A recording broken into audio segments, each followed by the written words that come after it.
Жайыттарды жана мал чарбачылыкты башкарууну жакшыртуу долбоору Чүй жана Талас облустарында 2015 жылдан тартып ишке кирип, долбоор Кыргыз Республикасы жана Дүйнөлүк банк тарабынан каржылоо жөнүндө макулдашуунун негизинде аткарылып, анын жалпы баасы $15 миллион түзгөн. Долбоорду ишке ашырууга айыл чарба, тамак аш өнөр жайы жана мелиорация министрлигинин айыл чарба долбоорлорун ишке ашыруу бөлүмү, Жайыт, мал чарба жана балык чарба департаменти, мал чарба жана Жайыт илим изилдөө институту, Арис жана ветеринардык палата тартылган.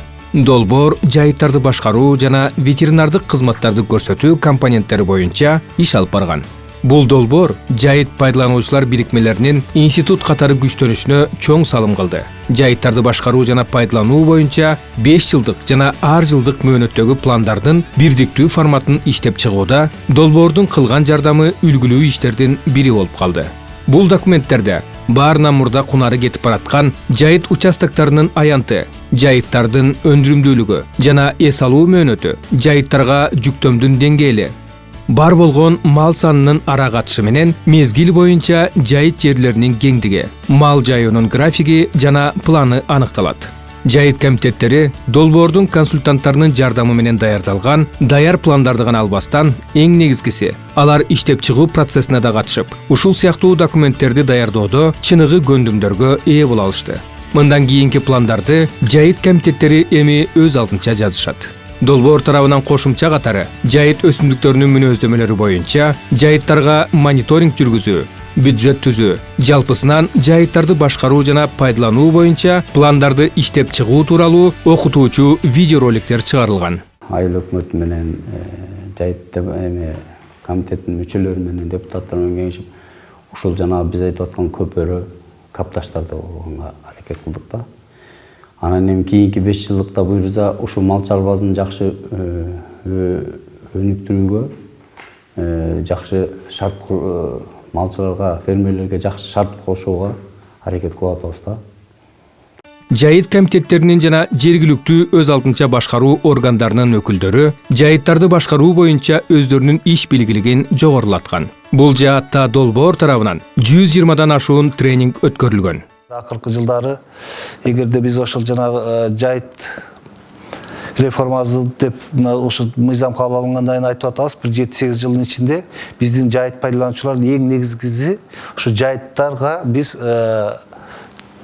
мал жайган үчүн акы төлөө боюнча бир керек экенин мына бүгүнкү күндө баарыбыз сезишип, ошол жыйналган каражат ошо жайыттарды эле кайра жакшыртууга ошол пайдаланаары сезишип калды. Бул биздин бүгүнкү күндөгү бирден бир жетишкендиктер деп ойлойм. Институционализация жогорку иш билгиликти гана эмес, техникалык дараметти да талап кылган узак процесс. Жайыт комитеттери жайыт пайдалануучулар бирикмелеринин аткаруу органдары катары 10 жыл мурун түзүлгөндүгүнө карабастан, иш жүзүндө негизги капиталдык каражаттарга ээ болушкан эмес. Жайыттарды жана мал чарбачылыкты башкарууну жакшыртуу долбоору өзүнүн дээрлик жарым бюджетин жайыт комитеттерине атайын техниканы алып берүүгө жумшаган.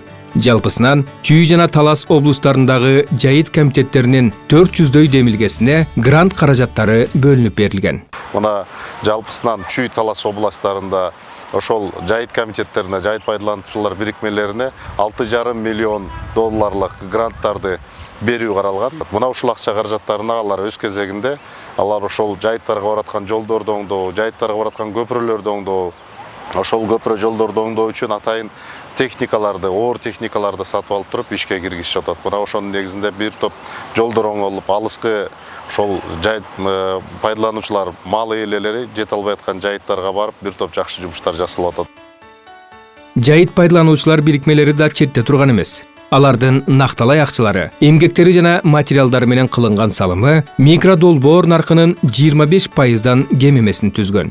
Азырынча эпизодиялык акыбалыбыз таза. Ошо эпизодиялык акыбалды туруктуу кармаш үчүн элдин көйгөйлүү маселелерин көтөрүп, яма беккарны ошо алып чыкканбыз. Бул яма беккар биз өзгөрүш айыл үчүн эң керектүү нерсе. Анткени эхинококкоско каршы, бөлөк лаңдарга каршы өлгөн малдардын турпун таштоо. Бул эң таза, эң экологически таза, анан эң ошо туруптуу жок кылуудун безопасный формасы ушо яма бекер аркылуу кетилет. Жайыт комитеттери өз демилгелерин башкарууну жана өнөктөштөр менен аларды талкуулоону өзүнчө аянтчада өткөрүшү зарыл. Бирок эмдигиче алардын көбүндө компьютерлер, кеңсе техникалары жана эмеректери гана эмес, ал тургай жеке кабинеттери да жок болчу. Ошондуктан долбоор тараптан жайыт комитеттеринин мүчөлөрүнө жумуш орундарын уюштуруп берүү маселелерин чечүүгө да көңүл бурулган. Компьютер жана кеңсе техникасы, эмерек, маалыматтык такталар, GPS түзмөктөрү, жайкы мал ойдоодо керектелүүчү жана боз үйлөр. Мунун баарына жалпы суммасы 20 миллион сомду түзгөн каражаттар берилген. Жайыт комитеттери талаадан алынган маалыматтарды кабинеттеринде иштеп чыгып, жайыттар боюнча маалыматтарды райондук агрардык өнүктүрүү башкармалыктарына жиберет. Ал эми алар өз учурунда Айыл чарба министрлигинин ресурстук аналитикалык борборуна жиберишет. Ошентип, борбордун базасы бардык жайыт комитеттери жайыттарга жүргүзгөн мониторингдин баалуу маалыматтары менен топтолгон. Чүй жана Талас облустарында ал кайчылаш сызыктардын ыкмасы менен өткөрүлгөн. Мониторинг жайыттардын абалын баалоо максатында жүргүзүлөт. Андан соң алынган маалыматтар жайыттарды башкарууну жана пайдаланууну пландоодо эске алынат. Жайыттарды туура жана сарамжалдуу пайдалануу үчүн биз жайыттарыбыздын абалын баалап жана байкоо жүргүзүп туруубуз зарыл. Же болбосо азыркы тил менен айтканда мониторинг деп атап койсок болот. Долбоордун өзгөчөлүгү жайыт маселелери менен алектенген көптөгөн түзүмдөрдүн аракеттерин бириктиргендигинде. Мисалы, Мал чарба жана жайыт илим изилдөө институту бир нече жылдар бою Кара Буура, Кемин жана Панфилов райондорунда тегерете тосулган жайыт участоктарындагы чөп катмарын изилдеген. Ал эми Чалдабар айылында жайгашкан Арстанбек чарбасында жегиликтүүлүгү жогору болгон тоют чөптөрүн сээп, анын натыйжасында алынган үрөндөрдү андан ары жайыт комитеттерине же фермерлерге таратуу максатында эксперимент өткөргөн. На семенном участке в 2018 жылы 2 гектар үрөн участогуна жалын, будайык жана белек, эспарцет сыяктуу чөптөр себилген. 2019 жылдан тартып бул үрөн участокторунан үрөн чогултуп баштаса болот. Азыркы учурдагы жыйынтыктар чыгуусу жакшы. Керектүү агротехникалык кароо өткөрүлүп жатат.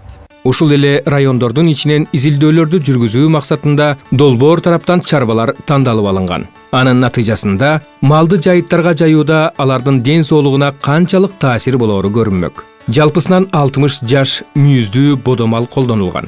Биринчи өлчөө жайытка жаюудан мурун жазында өткөрүлүп, анда салмагы, жондун узундугу, далдын арт жагындагы төшүнүн көлөмү жазылып алынган. Экинчи жыйынтыктоочу өлчөө 6 айдан кийин кеч күздө мал жайыттан түшкөндө өткөрүлгөн. Өлчөөнүн натыйжасында ар бир малдын кошумча салмагы 120 килограммды же суткасына 600 граммды түзгөндүгү аныкталган. Малды жайыттарга жайуу, мал багууда деги эле мал чарбачылыкты өнүктүрүүдө эң жакшы жана үнөмдүү ыкма экендигин тажрыйба көрсөттү. Ошону менен бирге жайыттарды сарамжалдуу пайдалануунун жана мал жайуунунун заманбап маданиятына фермерлердин тартылуусунун зарылдыгы белгиледи. Ал маданият жайыт которууну, анын көлөмүн жана жүктөмүн эске алмакчы. Бул азыркы кунары кетип бараткан жайыттардын малында өзгөчө актуалдуу. Акыркы жылдары суусамыр өрөөнүн малга жегиликтүү эмес, тикенектүү бадалча алтыгана басып келе жатат. Жайыттарды жана мал чарбачылыкты башкарууну жакшыртуу долбоорунун алкагында бул өсүмдүктүн мындан аркы жайылуусун азайтуу иштери башталган. Баарынан мурда кунары кетип бараткан жайыттардын аянты аныкталды. 16 000 гектардан ашык жана отоо чөптүн ареалы менен карта түзүлдү. Караган менен күрөшүү боюнча практикалык жетектеме даярдалган. Анын негизинде Кыргыз мал чарба жана жайыт илим изилдөө институту менен жайыт жана мал чарба департаменти эксперименталдык иштерди өткөрүп жатат. На площади 10 гектар. Адистер караганды жок кылуу үчүн 10 гектар аянтка химиялык ыкманы колдонушат. Бул өсүмдүктөрдү гербицидтер менен тазалап чыгуу. Ал эми 20 гектарды механикалык жол менен, трактор менен бадалчаларды түп тамырдан казуу же ротордук косилка менен чабуу иштери. Ар бир ыкманын оң жана терс жактары бар. Эксперимент аяктагандан кийин андан алынган жыйынтыктарга жараша практикалык жетектемеге оңдоп түзөтүүлөр киргизилет. Андан соң жайыт комитеттери менен жергиликтүү бийлик органдарына бадалчанын өсүүсүн көзөмөлдөө ыкмалары боюнча маалымат берилет. Долбоордун новатордук амалы болуп, ветеринардык чөйрөдөгү устатчылык системасын кайтадан баштаганы же колдогону болуп калды. Ошентип, Талас жана Чүй облустарындагы ветеринардык факультеттердин 48 жаш бүтүрүүчүсү тандалып алынган. Алардын ар бирине өзүнүн иш жүзүндөгү билимин бере алган тажрыйбалуу ветеринарлар бекитилген. 400 ақш доллар өлчөмдөгү грант бөлүп берүү менен долбоор устаттарды кызыктыра алды. Ал эми алардын окуучуларына баасы 1000 ақш долларды түзгөн ветеринардык аспаптардын комплекти берилди. Агайдан мен көп эле нерсени үйрөндүм.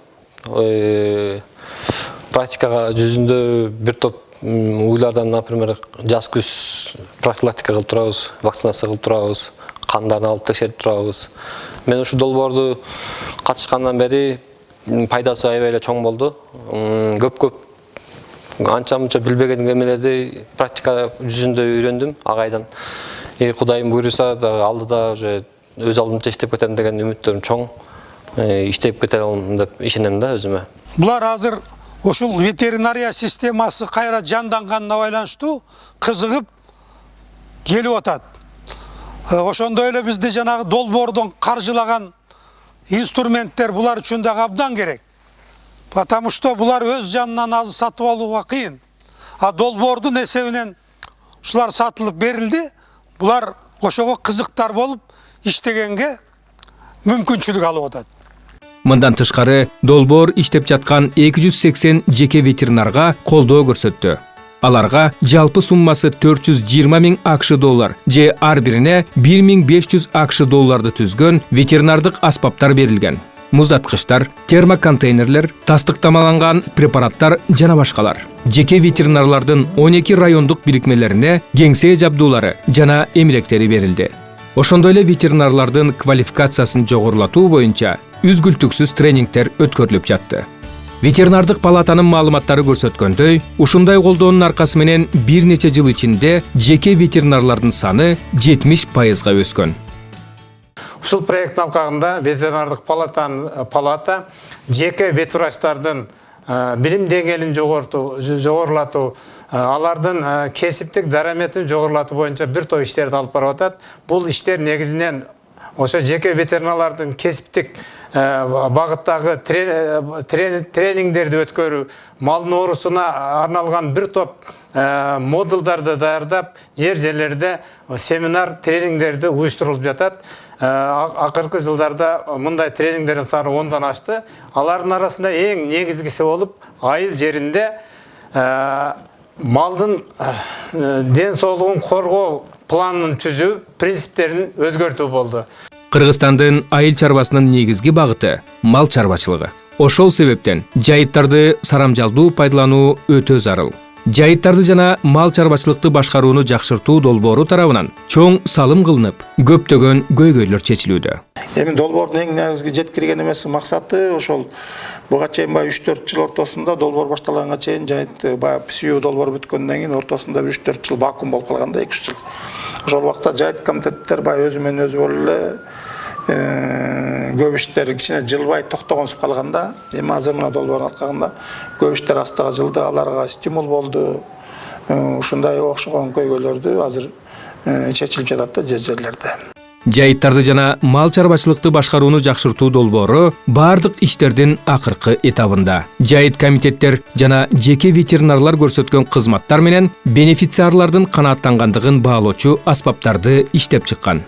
Арис коомчолорду өнүктүрүү боюнча эксперттердин жардамы менен Талас жана Чүй облустарындагы миңдей чабанга жана мал ээлерине негизинен 2017 жылы жайыт билеттерин алгандарга сурамжылоо өткөрдү. Сурамжылоонун натыйжасында жайыт комитеттердин жана жеке ветеринарлардын кызматтарына канааттанган респонденттердин жалпы саны 70%дан ашканы аныкталган. Облустардын тургундары 16 суроого жооп беришти. Алардын көбү жайыт темасына тиешелүү болгон.